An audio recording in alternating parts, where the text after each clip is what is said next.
Craft matters. In small ways, like how a coffee is brewed. And in not so small ways, like how your money is cared for.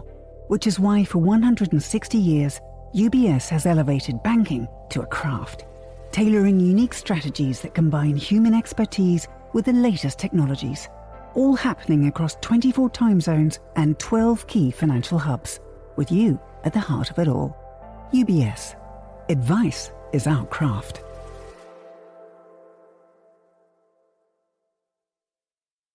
You're listening to The Globalist, first broadcast on the 7th of January 2026 on Monocle Radio. The Globalist, in association with UBS.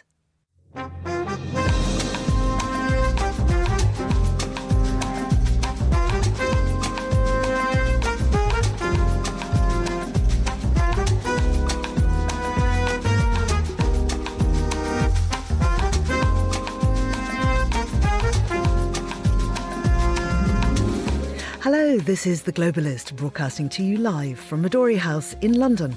I'm Georgina Godwin. On the show ahead... This is a vital part of our ironcast commitment to stand with Ukraine for the long term. It paves the way for the legal framework under which British, French and partner forces could operate on Ukrainian soil. That's Keir Starmer announcing the declaration of intent on Ukraine, guaranteeing the country's future security, but only after a ceasefire with Russia. We'll get the details. We'll cross to our Bangkok bureau to catch up on the strained truce between Thailand and Cambodia. We'll flick through the newspaper front pages and get a roundup of news from the Balkans before heading to Germany, where our freezing correspondent can bring us up to date on the power outage, which has plunged 100,000 Berlin residents into the cold and dark. Plus, authenticity is the new luxury, and I think we have to be very cautious and very vigilant. When you grow, you don't dilute the brand and you don't break the magic that has been created over almost 98 years now. We'll hear from the chief executive of the Peninsula Hotels, and we'll find out how French wine growers are fighting back against the very concept of dry January. That's all ahead here on The Globalist, live from London.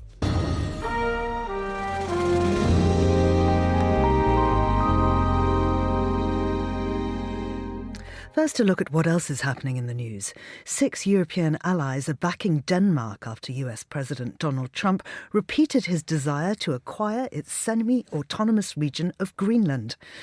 Donald Trump has unveiled a plan to seize and sell up to 50 million barrels of Venezuelan oil as Washington deepens coordination with Caracas following the capture of Nicolas Maduro. And China has imposed a ban on any items with a military use being exported to Japan in the latest reaction to pro-Taiwanese comments made by the Prime Minister Sanai Takaichi last year. Do stay tuned to Monocle Radio throughout the day for more on those stories. Now, leaders of some 35 countries from the Coalition of the Willing met in Paris yesterday to discuss how Ukraine could be secured after a ceasefire with Russia. The meeting was led by Emmanuel Macron and Keir Starmer, joined by Volodymyr Zelensky and senior US envoys Jared Kushner and Steve Witkoff. It comes at an awkward moment, with Washington focused on Venezuela and relations with Europe strained by renewed tensions over Greenland. Well, joining us now from Studio 5 at Rue Brachemont in Paris is Francis Collings, foreign news correspondent for the BBC, AP and more. Francis, many thanks for coming into our Paris studio this morning. At this 15th meeting of the coalition, Britain and France signed a declaration of intent to send troops to Ukraine in the event of a peace deal. So what actually is the detail on this? Well, it's complicated as ever with these things. A lot of the detail has yet to be ratified. The cost, they did stress that troops are not going to be sent on a combat basis, but more or less being put into military hubs, also reinforcing the Ukrainian armed forces. But we've also got to bear in mind, Georgina, this has got to go back to the respective countries. It's got to be ratified by parliaments in the UK, in Germany, Congress in the United States. And as you mentioned, the US was there, not necessarily with any heavyweight government officials, but the representatives of Donald Trump and Stephen Witkoff. Jared Kushner. And the concern, I guess, is always how much of a backing are they going to get from the United States? Will things change on a dime?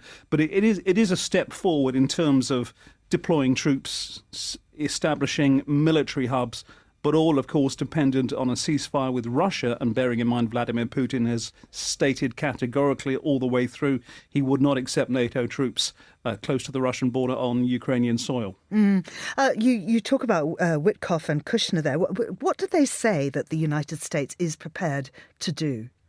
Well, they say that they stand firmly behind the guarantees that have been agreed, and these are guarantees designed to prevent any further aggression. Certainly in terms of keeping something of a beady eye on Russian forces, they can provide technology. Boots on the ground from the United States is something which, of course, President Trump is not willing to commit or talk about. But we have to start thinking about, well, can this go ahead if the United States do actually change their mind, or they are less willing, even though they are part of the coalition of the willing?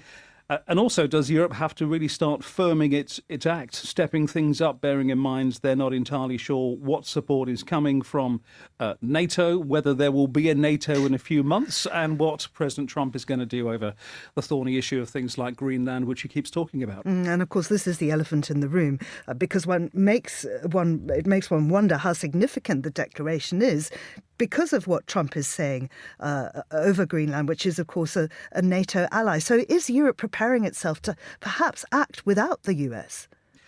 Well, I don't think they want to go that far, and I don't think anyone is going to be willing to talk about that. I mean, we see, and I'm sure you've seen in the UK, the squirming by the UK Prime Minister Keir Starmer whenever he's asked questions about this.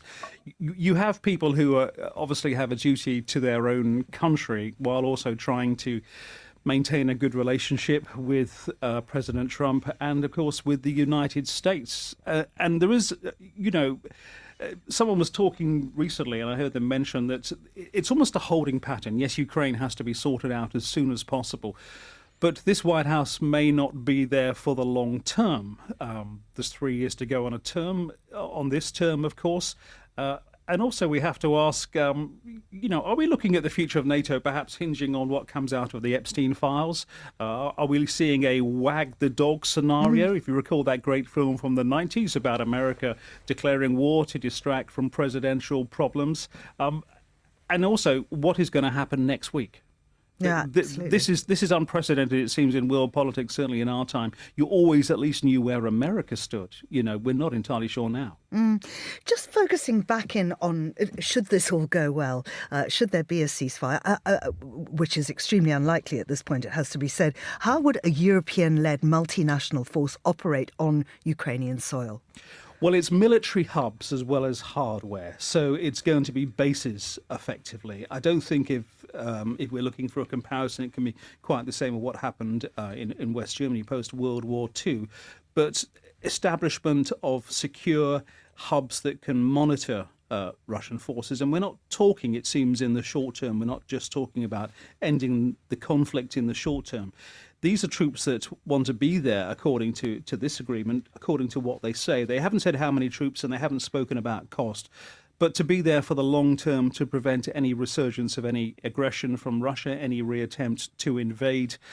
So it's basically military hubs, hardware, expertise, and American security guarantees in terms of keeping an eye on Russians. Is how I seem to read it after looking at the press conference yesterday. What has Vladimir Zelensky said? Well, I mean, you have to, feel for Vladimir Zelensky, who seems to spend most of his time in the air, rushing around to various meetings, and I think he was in Florida a few days ago. He's always very grateful. He's always, I think, since he got very badly burned in February at the White House in that horrible scenario with Trump and his advisors, he's always saying how grateful he is. But he has had backing and support, certainly from Britain, France and Germany, all the way through. He can count on their support. And they, of course, are placing themselves very much as mitigators when it comes to the Americans as well. Starmer, as we know from the UK, works very hard on his relationship with Trump, as does Emmanuel Macron, who invited Trump, if you remember, to the opening Notre Dame here in Paris before he was even starting as president for the second time. So the support is there from Europe, but, you know, we have to consider we may be looking at a new world order over the next few years where NATO could dissipate if something happens, if not Greenland, something else. Trump, when he was on the stump, of course, said, I think when he was just talking, and he does say a lot of things on his rallies. Well, I could encourage Putin to invade a country in Europe. Well, what if Putin is encouraged to invade a Latvia, or an Estonia? What does NATO do then? Does it have American backing? Are we going to see the formation of a European-based NATO going over the next few years? And is there any concrete ability to do that? And of course, that's something that Macron has looked at. I mean, he's really wanted to firm up a European security force. Yes, he has, for a long time. I think he described NATO as brain dead a few years ago. It's something which he is very keen on. I think he could see the way that things could be going. And I think also he sees it as a natural progression of European solidarity, of the European Union. I mean, we have to bear in mind, Britain may not be in the European Union anymore, but this is an organisation that has protected Europe politically. We've had peace. We've lived through a generation where we haven't had the terrible wars that our grandparents fought through. And this is mainly down to the European Union and cooperation across Europe. So it could be the next natural stage, but there is a lot of opposition as well. And of course, you have to try and get over 30 countries to try and agree on something like this. And Russia, because this means nothing unless there's a ceasefire. I mean, how much pressure does this declaration put on the Kremlin? Well, I think the pressure that comes onto the Kremlin really depends on the White House. And as you know, the pressure from that direction seems to come and go a little bit with the wind. Was it a wise idea to invite Putin onto American soil, as they did a few months ago, to meet in Alaska? Is the financial pressure going to start telling on Russia? That certainly seemed to be the tactics of the previous White House administration, to try and squeeze Russia financially, economically, if not militarily. So we're not entirely sure what pressure is being put by the United States on Russia, and Putin is generally quite consistent and adamant in terms of things like, as we mentioned, NATO troops being nearby. And I mean, there are also suggestions of some sort of swap here, with a lot of chatter about Venezuela and Greenland and Russia and all of this coming together in some grand plot. Yes, and it's something that's been floated around by more than one analyst over the last few years, things they've heard about this. But the problem is that, and I was reading Michael Wolff the other day, who is Trump's biographer, who is still in contact, so he says, with advisors within the White House, that after the Venezuela attack at the weekend and Nicolas Maduro being taken to the United States, Trump was giving one of his speeches, as he did, I think, at Mar-a-Lago and on the plane, and they weren't entirely sure what he was going to say, and were somewhat surprised when he said, we're in charge and we're going to be running the country. So this is what we're up against. So this indeed is what some staff at the White House seem to be up against, that you never quite know which tack the boss is going to go for, which way he is going to go. Now, he seems to be riding on a wave of I can do anything at the moment. So Greenland really is a big concern, unless he can be dissuaded from that. And you imagine there are plenty of back channels from people who get on well with him across Europe to try and dissuade him of that. And you also have to wonder, it surely would be hubris to do it on a military basis. Despite them saying this last night, I think they came out and said that military options were still there in terms of Greenland, because they could always strike some sort of financial deal. They've already got a base there. They have bases in so many countries. Do you have to have the political fallout by seizing Greenland from a fellow NATO member? It doesn't seem to make a lot of sense, but Georgina, what does these days politically? We have to leave it there, Francis, but I suppose bottom line is what happens to Greenland is desperately important to Ukraine then. Yes, it is. I think so. And also, we don't want any distractions from what is going on in Ukraine, as whenever they're even speaking, Russia is still bombing Kyiv and bombing other places. It's ongoing. They need to try and sort this out. This was a big step forward yesterday. There did seem to be a lot of cooperation. It's whether it can be firmed up with action and whether the United States and others can drag Russia to the negotiating table again and establish some sort of peace accord, which we all need.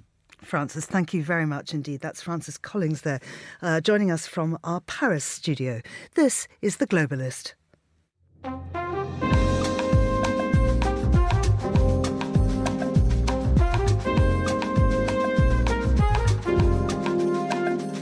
It's 14:14 in Bangkok, 7:14 here in London. A ceasefire between Thailand and Cambodia is being tested yet again after a Thai soldier was wounded by mortar fire in a disputed border region on Tuesday. Bangkok initially accused Cambodian forces of breaching the late December truce before Phnom Penh said the strike was an operational error. While the guns are quieter for now, the deeper dispute over an ill-defined border remains unresolved and may not be addressed until Thailand forms its next government after elections in early February. Well, I'm joined now by James Chambers, Monocle's Asia editor, live from our Bangkok bureau. James, good afternoon to you. What are the circumstances then surrounding this latest incident? Is it clear? Hi, Georgina. That was a very good summary of what's going on, actually. As with everything that's going on with this border crisis, nothing is really clear. Both sides are saying different things. But I guess the good news after your previous discussion is that, given everything that's going on in the West, there's a bit more kind of calmer heads in the East, and with this latest skirmish. So as you said, there was reports from the Thai side of mortars being fired by the Cambodians and injuring a Thai soldier. But it seems as if both sides, both armies, are in direct discussions, and the Cambodians quickly made it clear to their Thai equivalents that this was an accident, and they didn't intend to fire at the Thais. They backtracked a bit, and as you said, they're now saying it was operational issues. There's suggestions that some Cambodian soldiers were essentially cleaning up and had kind of set fire to a garbage dump or garbage heap, and then some kind of ordnance or some rockets or some mortars had accidentally gone off and injured some Cambodian soldiers. So it sounds a bit like incompetence or negligence, but nothing deliberate. And the two armies have been chatting. There's no interest in escalating this. I guess the only danger is that the politicians are now involved. And as you pointed out, it's election season here in Thailand. So the caretaker Prime Minister Anutin Chanvirakul has come out and said, the Cambodians need to explain what happened and they need to apologize, which is obviously not going to happen. And on the Cambodian side, it just so happens to be Victory Day, which is the anniversary of when of the fall of the Khmer Rouge and Pol Pot in 1979. And so the de facto leader Hun Sen has come out and made his usual statement about that, historic event. But, he's not minced his words about Thailand and has spent a lot of time basically trash talking about the Thais and how they're threatening Cambodia. So that's not going to do anything to dial down the situation. But for now, it seems that the men in uniform are keeping a lid on this. And what does Thailand's election mean for the chances of serious negotiation? Is it even something that voters care about? Is it being used as a campaign issue? I mean, that's funny because it doesn't seem to be. I mean, this latest incident is not a big story in Bangkok. It's obviously extremely important and sad for people who live by the border and have only been able to recently return to their homes after the latest fighting. And there are stories of farmers having to quickly and bring forward their harvest because they don't know what's going to happen next, and they want to sell their crops and basically stash some money away for whatever's going to happen. But in Bangkok, the focus is certainly not on Cambodia and this war. It's all about the domestic situation and the usual contest between the conservatives and the progressives. So that's dominating the news at the moment. It is election season. There are banners and hoardings everywhere. You can't walk down a pavement without bumping into a big poster of some politician. And so this war seems to be on the back burner. But as you said, no politician in Thailand can appear right now to be soft on sovereignty and territory. And no one has the authority to essentially deal with this issue until Thailand has a new prime minister.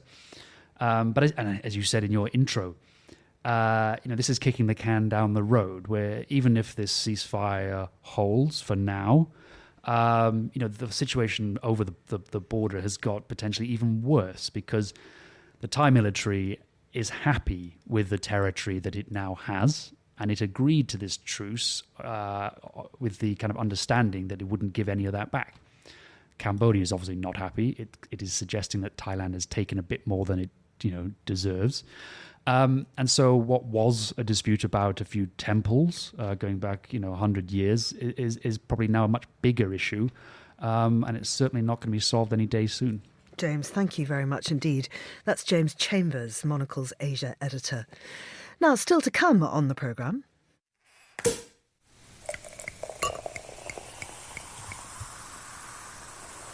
A welcome sound, but not one that one hears very much of during dry January, those dreaded words. But France has an alternative suggestion, which we are prepared to take very seriously indeed a little later on in the show. This is The Globalist. Craft is a matter of perspective, a unique outlook, an obsessive attention to detail. With UBS's Chief Investment Office House View, we're focused on identifying the latest investment opportunities and market risks to help you achieve your financial goals, so you get the big picture broken down into thought-provoking insights. Delivered daily and curated by over 200 globally connected, locally active analysts. UBS. Banking is our craft.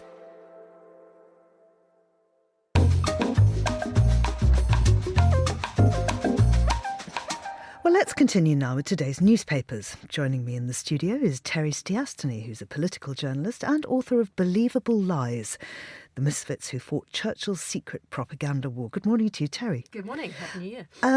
Happy New Year. I think we have to stop that now. Though. Is it at the end? Yeah, it's the end. Okay. Yeah. Just done. Yeah.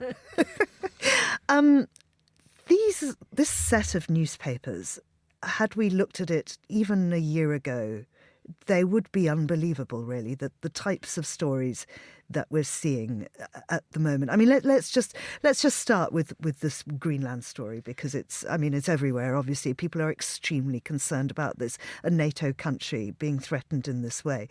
Politico, rather helpfully, has suggested exactly how the US might achieve its aims. Well, yes. I mean, as you say, 2026, even if it's not a new year anymore, it's already looking very unstable, very, not quite sure where the next thing might kick off. But Politico is looking at the way it's headlined, how Trump gets Greenland in 4 easy steps. And their subheading on this is, and worryingly for the Danes, it looks like he's started. And they're sort of kind of wargaming what might happen and comparing this to Putin's expansionist playbook, as they call it. And they've been talking to NATO insiders and Danish politicians and really, just worrying quotes from a Danish politician who asked for anonymity, saying that if Trump wanted to take over, it could be like 5 helicopters. He wouldn't need a lot of troops. But interestingly, as someone who's looked at propaganda and how it has worked in the past, their first step that they're suggesting would be an influence campaign to try and boost Greenland's independence movement. So, Americans trying to carry out covert influence operations in Greenland and trying to encourage people within Greenland to say, that we want independence we don't want to be part of Denmark anymore. And it suggests that they're already using some of these kind of influence methods. Next step, potentially offer Greenland a deal to leave Denmark, try and incorporate them into the United States. Then going further and getting Europe on board. Now, given what happened yesterday, that looks like something that they would find pretty hard to do. I mean, most of Europe and NATO are saying, absolutely not. This is not something that we're even prepared to consider. And then step 4, a potential military invasion. I mean, can we really believe that this is where we are at the beginning of 2026? It's quite extraordinary.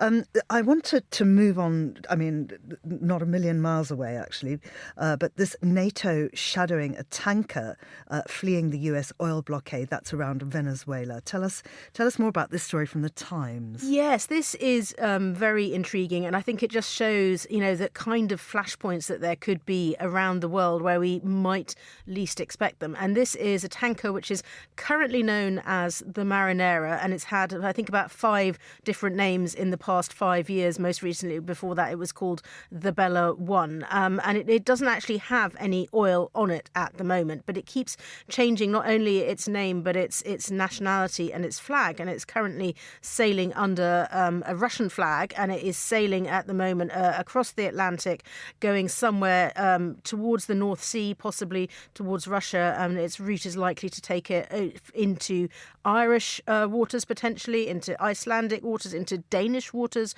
as well. And so NATO are tracking this, but also, according to some reports from CBS, Russia is also deploying naval assets to try to escort this tanker. And the reason this matters, of course, is that Donald Trump said he was blockading oil tankers which have come from Venezuela. He wants to impose sanctions on them. He wants to get a load of the oil.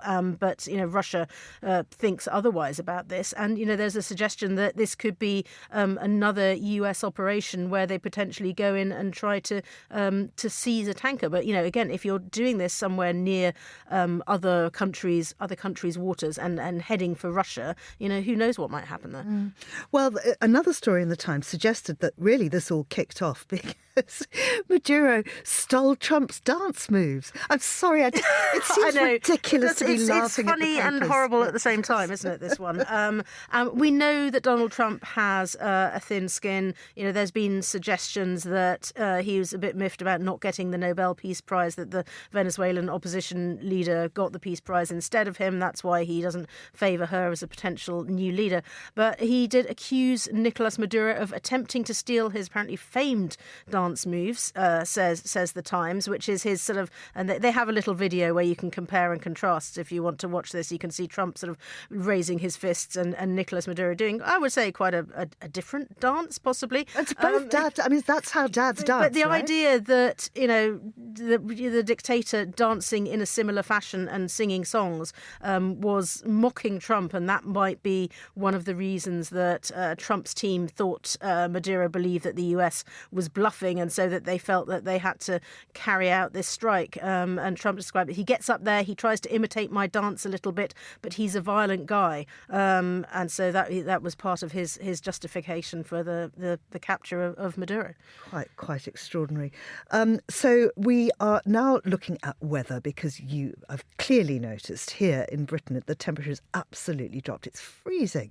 It is freezing. We are expecting another storm coming in later on in the week, and in France, across Europe, it's been usually just pretty cold and it's quite snowy. But this is having huge impact on transport, which it often does. And we often say here in the UK that we are, really bad at dealing with snowy weather conditions. But the Dutch are having an absolute nightmare at the moment. So Schiphol Airport, busiest airport in Europe often, and hundreds, up to thousands of flights now have been cancelled. KLM, the Dutch airline, has cancelled more than 1,000 flights since Friday. Many hundreds more have been delayed. Loads of people are stuck in Schiphol trying to get to elsewhere in Europe and beyond, because of course it's a big hub to travel around the rest of the world. And now KLM has warned it's a risk of running out of de-icing fluid. So this is, there's so much snow and ice at Schiphol Airport that they've been getting daily deliveries of de-icer. They're finding it hard to get those, and their supplier of de-icer in Germany is running out. The Financial Times is reporting all of this, and the airlines had to send a team to Germany to collect more de-icing fluid and bring it to the airport. So, I mean, this is just the kind of, you think that people plan for this, and the airport, Schiphol Airport, is saying, well, we're managing to keep the runways clear, and this is the airline's problem rather than the airport's problem. But yeah, this could potentially cause huge difficulties for anybody trying to travel around Europe this week. Extraordinary. Now, Terry, I know that you have two sons and they're a little bit older now and probably don't play with Lego anymore, but I'm sure that they once did. Yes, they used to absolutely love Lego. We've still got a few bits lying around the house. Most of it is gone now. But I think this is a story reported here in The Guardian and elsewhere, which I think is quite sad. So Lego are planning to bring in smart bricks, and this is going to be in specific sets, which are Star Wars themed set, and there will be chips inside your Lego brick, which when you put them together correctly and play with them, they make the whooshing noises, and they do the Darth Vader, and make bleeps. But isn't the whole fun of Lego and of building something that's supposed to be about your imagination that you do that yourself? That the children can make the whooshing noises and go blam blam blam. I'm going to shoot you, or it just seems a really bad idea. And I think it's just just because you can do something with the technology doesn't mean you should do it. And I think Lego has possibly kind of shot itself in the foot here with a sort of laser, with a lightsaber, because I think people are going to say, if we want our kids to be playing with toys that are, using their own creativity and keeping them away from screens and things, don't bring in, that element of it that, it will send them hurrying back to the screen again. Absolutely. Terry, thank you very much indeed. That's Terry Stiastany there. And this is The Globalist on Monocle Radio.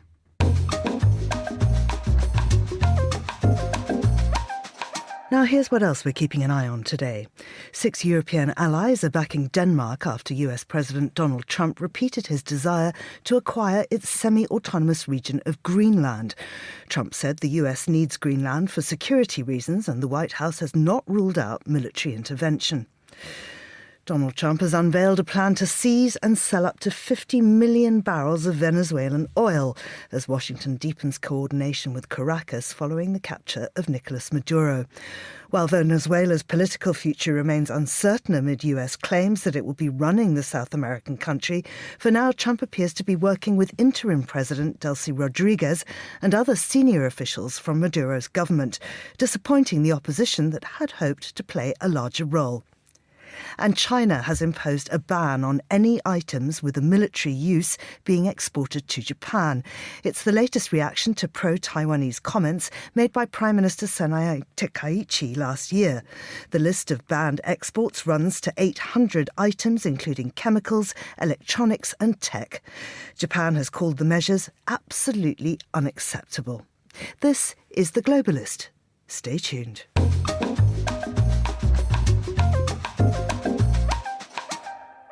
It is 8:32 in Berlin, 7:32 here in London. Parts of southwest Berlin remain without power or heating today, 4 days after an arson attack severely damaged cables during freezing temperatures. Around 100,000 people have been affected. A state of emergency was declared, and authorities say full power will not be restored before tomorrow.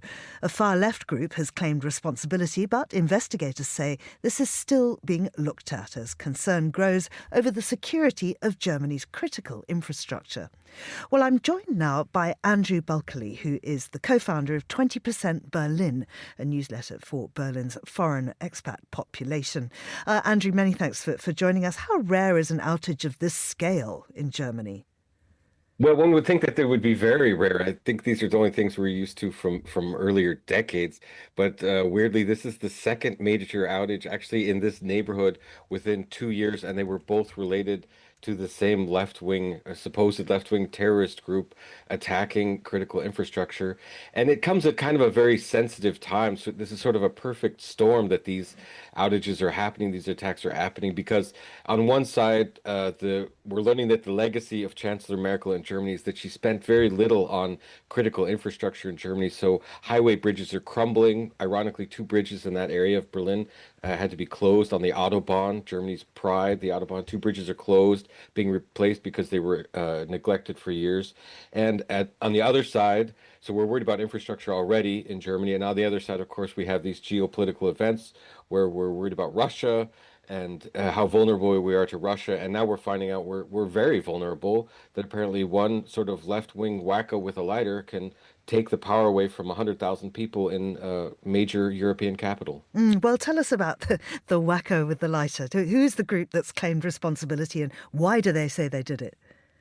This is a group they call themselves the Vulkangruppe, the Volcano Group, and they think at the 11th attack since about 2015 that they have perpetrated here in Berlin, and they say they're doing it to protect the climate, that rich people, southwestern Berlin is famous as the sort of the rich enclave in Berlin. It's where there's villas and people have lakefront property, but of course there's also lots of middle class people there. 13 schools are closed. So the Volcano Group is saying they're doing this to try to help the environment, that we need to do more to help the environment, and rich people are playing an inordinate role in damaging the environment. The investigators don't seem to completely buy this. They're still looking into it. So is the claim being taken seriously? That's not entirely true. The internet isn't buying it. The investigators are pretty confident that this is a left-wing group, or maybe just one individual who, after these attacks, they always send out letters claiming responsibility for the attacks. This time it's a little bit differently. Usually these letters are published on left-wing websites. This time the group went straight to media, sent these notes to media, and after they sent the notes to media, they sent another note that said they weren't happy with the way media published these letters, that they didn't publish the letters verbatim, that they just quoted them. And now, last night, the group even sent out a letter that said they are in fact for real. They are the Volcano Group. They're a left-wing group, because the internet is speculating that this is actually hybrid warfare from Russia, that these are Russian agents attacking Russian infrastructure. But if you look at the big media in Germany, Der Spiegel, Frankfurter Allgemeine, Handelsblatt, those are the newspapers with contacts in Germany's intelligence services, and none of them are saying that their sources are telling them that these are actually Russian agents. They're saying it is most likely the Volcano Group, and they are left-wing terrorists. You mentioned the attack in September. Were any changes made after that? Was any action taken? This is the big question that we're all wondering, and that answer does not seem to be coming. You get the usual political answer of we're looking at it, we're considering it. It's sort of amazing that, you know, I've been a reporter for 30 years, and I've written about power grids. I mean, we call them grids. The German word is network. And I've always understood that if you lose a wire over here on the right-hand side, more power is just brought in over the left-hand side, that it's always been able to compensate. And we're learning that that isn't the case. All you need to do is burn one cable, and you can take away 100,000 power to 100,000 people. So we haven't heard much about what they're going to do, and frankly, I'm not sure they're sure what they're going to do. And this is also a problem because we have local elections in September, and the mayor, he's not looking very good right now. I mean, there are currently reforms before the Bundestag. Do we know what those are, and will this latest incident accelerate the process? Well, I think the reforms you're talking about is that they've passed a giant spending package. They borrowed billions to spend on infrastructure. So one would think that the money is there to maybe bulk up on redundancy. Obviously, maybe have two cables that are several hundred meters apart, set rather than just one. It has to be said that whoever's doing this knows exactly what they're doing, because this was a cable that comes from a gas-fired power plant. So they know something about the infrastructure, and they also know which cable, because this was under a bridge. And I think we've all walked under a bridge and looked up and wondered what all those things are that are going across the water with us. And this person knew exactly which one to target. So this is somebody with some knowledge. And well, let's hope that some of the money is going to be spent on not only making the infrastructure last longer, but also safer. Absolutely. Andrew, thank you very much. I hope you're keeping warm. We're going to hear later in the show that Germany has the second cheapest alcohol in Europe. So perhaps that might help you.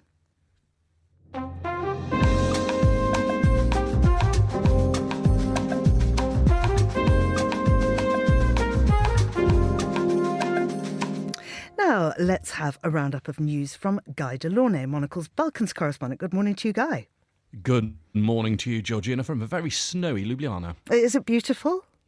It is actually gorgeous, and I was out sledging last night in Tivoli Park, which was spectacular. Oh, it sounds just beautiful. Tell us about Slovenia and the presidential polls. Well, it's not the president who's being elected. It's actually going to be the parliamentary elections, and the president has called them. And this has just happened. It wasn't entirely unexpected. We knew that a general election had to be held this year. And Natasha Piet-Smutsar, the president, has chosen the date, which is the 22nd of March. The interesting factor here, Georgina, is that the current Prime Minister, Robert Golob, will actually become the first Prime Minister to complete a full 4-year term in almost 20 years. So 2008 was the last time we had a government run to its full term in Slovenia. That gives you some idea of it's a bit like a mini Japan sometimes, Slovenia, in its politics. You get an awful lot of churn at the top. That's extraordinary. That's a very long time for it to be in that situation. And is this making big news? I mean, is this a huge story in the country? Well, the funny thing is, of course, you think when you're a correspondent in this region, right, I want to know all about what's going on. Let's start with the national broadcaster, RTV Slovenia. Let's see what they're saying about the election, the runners and riders, whether Mr. Golob stands a chance of getting another term in office with his freedom movement, whether it'll be Janez Janša and his SDS party, which is a right-wing, somewhat nationalist party, Mr. Janša himself, one of the loudest figures in Slovenian politics, and for sure that'll be the battle in the election. But that wasn't what was on the front page of RTV Slovenia, Georgina. No, it was all about the man they call the Dominator. Who is the Dominator? Thank you very much for picking that up. The Dominator is none other than Domen Preots. And Domen Preots is not a politician, though he could probably run for office any time he liked now and win. Domen Preots is the world's greatest male ski jumper. And he is Slovenian, and he has just proven what a great ski jumper he is, not just by the fact that he holds the current world record, but by winning the Four Hills competition, which is one of the most prestigious awards you can get in the world of ski jumping. And Slovenians consider ski jumping to be their national sport. So when Domen Preots wins the Four Hills competition, which, as it implies, is spread across 4 different hills in European ski jumping competitions, then this is enormous news. And it was absolutely everywhere on the pages of not just RTV Slovenia, but every other news outlet in Slovenia. So he's the 3rd Slovenian to win it. That's right. So this is, I mean, Slovenians are really good at this. I did a piece about ski jumping recently for Monocle. I interviewed Domen Preots and his sister Nika, who just happens to be the women's world record holder and a double World Cup champion. And she's only 20 years old. She's currently leading the women's rankings as well in the World Cup. So these two are hot favourites for the Olympics. But yes, Domen Preots became just the 3rd Slovenian to win the Four Hills competition in, I think it's 72 years of that competition being held. The last one to win it 10 years ago was, of course, his brother, Peter. So you're getting a picture now, aren't you, of what sort of a family the Preotses are. I think there's one other ski jumping Preots who's still coming through, who's still in the junior ranks, and their dad has been taking them to all these competitions for years, although he probably doesn't need to now because Domen won €100,000 for taking the Four Hills title. So being good at ski jumping pays. Well, can you imagine if you're part of the family and you're not good at it? Yeah. I mean, I think quite a lot. I think there's at least 5 children and one of them isn't. I think one of them's a dancer, I seem to recall them telling me. So I don't know if they're very good at dancing. You'd have to be, wouldn't you? Yeah. What if you just, want to be a librarian or something? I mean, you met them. Were they odd? Nika Preots, the younger sister, who is the leading woman in the world and of all time because of her world record, she is a woman of very few words, I have to tell you. You get very... You know how it is as a journalist. You try and ask open questions, not things that'll just give you a yes-no answer. Nika will give you a one-word answer to an open question. Domen, on the other hand, is extremely loquacious, but... What all of the ski jumpers I met have in common is this. They all talk about how what's really necessary is to be right. And we could view this another way, Georgina, but they say you've got to be right in your head in order to do ski jumping. Because when you see these people sitting at the top of the ski jumping hill, and it looks sort of fairly calm, and then they just push off, and then they're taking off at more than 100 kilometres an hour sometimes, and flying in distances of more than 250 metres in Domon's case. That's something which takes a little bit special in the head. And there was one of the other ski jumpers who said, when I got up there and it was so foggy that I couldn't see anything, I thought, great, now I don't need to be afraid. Huh. Wow, that's extraordinary. Have you done it? Have you skied? I don't know why we're talking about ski jumping so much, but I'm suddenly fascinated. Well, I've done I haven't done it, and it would be crazy for me to start doing it at my age. You have to start very young, because as with many of these extreme sports, if you try doing them when you are, even in late teens or something like that, you wouldn't be able to start doing it, because you simply have to get used to doing the small hills, the very small hills first, falling over, learning how to fall. That's very, very important. You can't do it when you get older. So, and I'm talking about it a lot, Georgina, because it's such a huge obsession here in Slovenia. Can you imagine what it's like with the Olympics a month away and two Slovenians being hot favourites for gold medals in what Slovenians consider their national sport? It's a huge part of the national discourse here, and that is why I'm banging on about it. Let's talk about Serbia spending big on a Bosnian airport. What's that about? It's a funny one, this. So it's not just any airport. This is the airport in Trebinje, which is in Republika Srpska in Bosnia. So this is the majority Serb part of Bosnia. And it's also extraordinarily close to Dubrovnik. So this is this airport is actually closer to Dubrovnik than Dubrovnik Airport. So you can sort of see what's happening here. That there's a bit of opportunism going on. That hey, I wonder if we develop this airport in Bosnia that's actually closer to Dubrovnik than Dubrovnik Airport, whether we could nick some of that custom.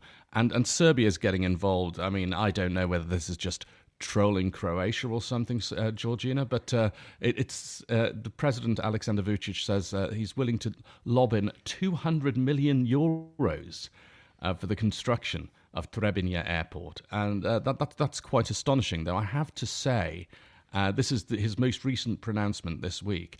This sort of idea of Trebinje being developed as a rival to Dubrovnik has been, rumbling away for a few years. So it remains to be seen whether this will turn into something substantial this time round. Mm-hmm.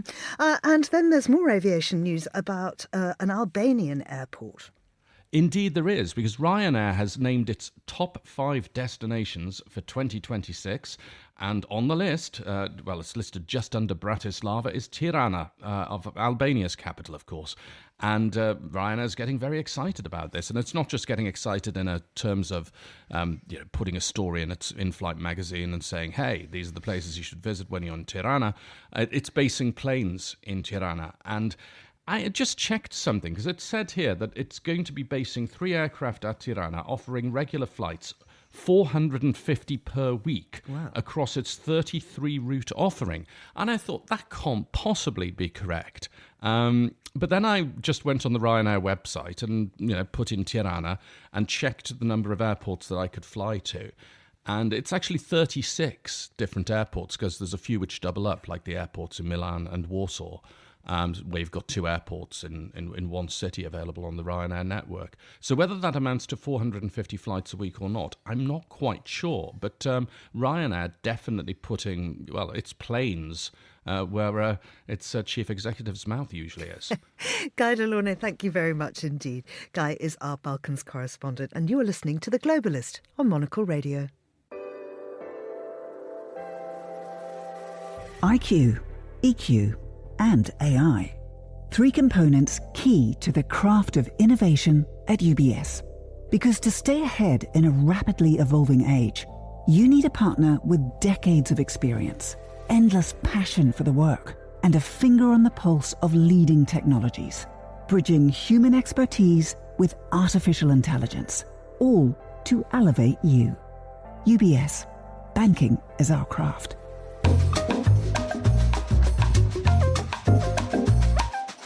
And now, adapting the rapidly evolving luxury landscape while preserving the magic of a heritage brand has become the key to thriving in the luxury market. While in Cannes last month at the International Luxury Travel Market, Monocle's Emma Nelson spoke with leaders from some of the world's most exclusive hospitality brands. To get a picture of the luxury hotel scene, Emma caught up with Benjamin Ruchot, who is CEO of the Peninsula Hotels. She started by asking him how he thinks luxury manifests itself in the guest experience. I think one of the biggest words that we should focus when trying to define luxury, for me, is authenticity. You can't fake it in hospitality. If your approach to the guest is not sincere, if you're not really genuinely smiling when you're opening the door to welcome your guests to your hotels, or even just, being called in the middle of the night to bring those slippers because they're too small when you're size 12, you have to really be authentic and you have to be really genuine about delivering that experience. Authenticity is the new luxury, and I think we have to be very cautious and very vigilant when you're the custodian of a brand like the Peninsula Hotels to make sure that while, temptation to grow is there, when you grow, you don't dilute the brand and you don't break the magic that has been created over almost 98 years now. That nearly century-old identity is something which is very precious. When you work in something like jewellery, it is the most intimate product because it touches your skin. How do you transmit those values into something such as a hotel? And you talk about the authenticity of it, but that idea of actually even scaling up to 12 properties, how tricky a balance is it? There's definitely the non-negotiables when you build a luxury hotel, which is a beautiful bathroom, the best beds, the best pillows, and all the hardware that is expected in a luxury hotel like the Peninsula Hotels. What really will differentiate it is the quality of the service and the intentionality of the service. Getting to know your guest is really an art. Anticipating the needs of the guest even before they can think of it is what really will define an excellence in service. The biggest compliment that we get when we get reviews is that when our guests don't comment on the quality of the marble or the beautiful chandelier that were made in those magnifique places in Venice or others, it's about the service, about the people, it's about the name of our colleagues that have dedicated their time and attention to them, and that really is a true differentiator. Those are true values. There's something that we claim when we invite our new colleagues to come and join the Peninsula is make it right. Everybody makes mistakes. What is important is to make it right. Where do you find that caliber of people who will be dealing with customers, who make sure that the Peninsula's brand is maintained professionally day to day? Right. It's getting harder and harder, I won't lie to you. It's a true commitment to the world of hospitality. I say that in a very humbled way because I don't come from that trade. But when I started working in retail, I actually was on the shop floor, and I know what it is to stand, for 8, 9, 10 hours and greeting clients and sometimes having to deal with difficult situations. This training in luxury hospitality has to come also with this amazing atmosphere, this amazing, those beautiful palaces. They attract people who want to work for that. It's a career. We offer wonderful careers, from start of being an apprentice, of being an intern, to, being managing directors of those operations. Those are 600-700 people working in a hotel. And what we try to do at the Peninsula is to give that passion for the brand and give those opportunities to travel around the world, around our 12 hotels, and get some opportunities to grow. But it is more and more difficult to really get that passion for others, the dedication to service. So we have to have fun, and we have to create an environment that is stimulating this. What do you do that's fun? Well, we try to get them not to take themselves too seriously. We just had a leadership conference in Hong Kong for all our executives who work around the world, and I decided to take the uniform for me and the whole leadership team, and we opened the conference, opening the doors, dressed up as Peninsula Page, and clapping our colleagues to say, we thank you for being so helpful in helping our guests every day of your lives. And this was a great moment. So not taking us too seriously and really remembering that it's all about the guest experience and the guest satisfaction. How do you make something like this distinct in a place like Hong Kong, for example, Sure. where you have a heritage hotel with great provenance and everybody knows? Yet the market in Hong Kong is getting tougher and tougher and tougher, and the clients are getting tougher as well and more demanding. What do you do to make sure that people still choose you over someone else? I think it's about relevancy, and it's a combination of that wonderful heritage. The Peninsula Hotel and the lobby of the Peninsula Hotel is secondary to none. It's legendary. it's a must-go-to, and it's really a place where things happen. Business deals are made, movies are being shot. It's an ongoing stage. What we have at the same time is to make sure that while memories are being celebrated, maybe your grandparents were married in the Peninsula Hotel, how do we make sure that the next generation also wants to come and spend time with them? So it's about a great F&B offering. It's about, capturing this. Today we say that, the grandeur of a hotel is actually very much in fashion. It's reassuring, but at the same time, we don't want to be too boring or too stiff. So it's about, playing with those dimensions and making it very authentic again. That was Benjamin Vouchot, CEO of the Peninsula Hotels, in conversation with our Emma Nelson.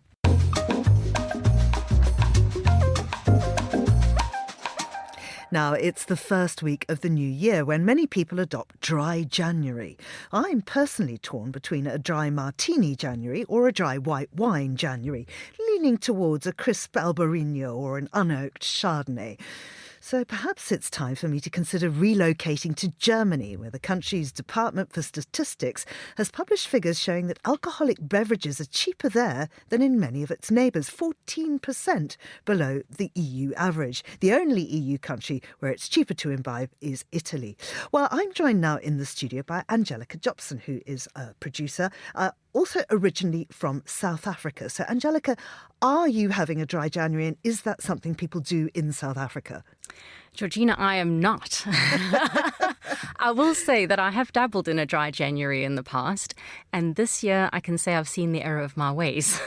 Because, as we know, coming from South Africa, being here in the UK, where it's very cold, we had some snow sitting in Midori House. We could see it coming down yesterday. This is not the time to be taking pleasures away from life. I couldn't agree with you more. I mean, there is a middle ground, a sort of slightly damp January, or, as our friends across the channel put it, a French January. So what does that involve? There is. And so there has been this tension in France around, you mentioned about Germany and the low alcohol prices, but there's been a bit of tension in France as well of dry January or to not dry January. And this year there has been a new campaign, and it is by a collection of winemakers. And what they say, don't abstain, but moderate, enjoy. Why not take the pleasures away? And that might be something, or I'll certainly say I have adopted French January, although I didn't know before this campaign that is the word for it. But of course, from a very strong winemaking country and culture, that's something that they take very seriously. And indeed, last year, the mayor of Châteauneuf-du-Pape said it was an insult to the French culture, the concept of dry January itself. I've got to agree, and not just to French culture, to kind of everything. It's I don't think it's a good idea. But I was asking you about South Africa because I'm genuinely interested to know if that's something, if that whole concept. I mean, certainly in Zimbabwe, it's not something that happens. It's the first time that I've come across it here in the UK, and I think it's a campaign that has started here. It does get spoken about for sure, but also you need to think of January is still a time of summer. In South Africa, there are still a lot of braais going on. There are people outdoors. So there is definitely a lean towards resolutions, and perhaps that does include maybe laying off the wine, of which there is, of course, plenty and very cheaply. So you do hear about it. It does happen. There's not the kind of French culture that we mentioned, this kind of, that kind of wine culture in society. So you do hear it, but not as much as here in the UK. Because, I mean, there are some fabulous vineyards there. Oh, absolutely. And also, as I said, it's a time of summer. It's a time of heightened tourism, and more so where people are coming in January and February, knowing that Christmas time is completely mad, specifically thinking about Cape Town that has some of the most beautiful vineyards. And I will say, very biasedly, some of the most delicious wines. People are visiting more in January and February, taking advantage of the prices. And so why lay off the wine then? And of course, there's a fabulous literary festival there. I think it's February, French Hook, and that's happening all around the sort of wine lands. Which is, sadly, I can't go because I'm busy elsewhere, but it sounds amazing. Just before we go, what about low or no alcohol drinks? Is that a thing? Is that catching on? In South Africa? Well, anywhere. Anywhere. Absolutely. I think here it is more and more. There are, of course, spirits, which I find quite interesting, that you do see, particularly major brands that have their own versions of 0%, particularly gins, things like that. I think you do see more and more of those, whether it's catching on. I think there are, especially with younger generations that do drink less. That's something that they are more interested in. But I have also seen more wines as well doing 0%. Honestly, what is the point? Maybe February we could be trying them, but maybe for this January, let's stay on the Pinot Grigio. Yeah, exactly. February, the shortest month. That's the one to do it in if you're going to do it. Angelica, thank you very much indeed. That's Angelica Jobson. And that's all for today's programme. Thanks to our producers, which include Angelica Jobson and Anita Riotta, our researcher, Annalise Maynard, and our studio manager, Steph Chungu, with editing assistance by Christy O'Grady. After the headlines, there's more music on the way. The briefing is live at midday in London, and The Globalist will return at the same time tomorrow. I'm Georgina Godwin. Thank you for listening.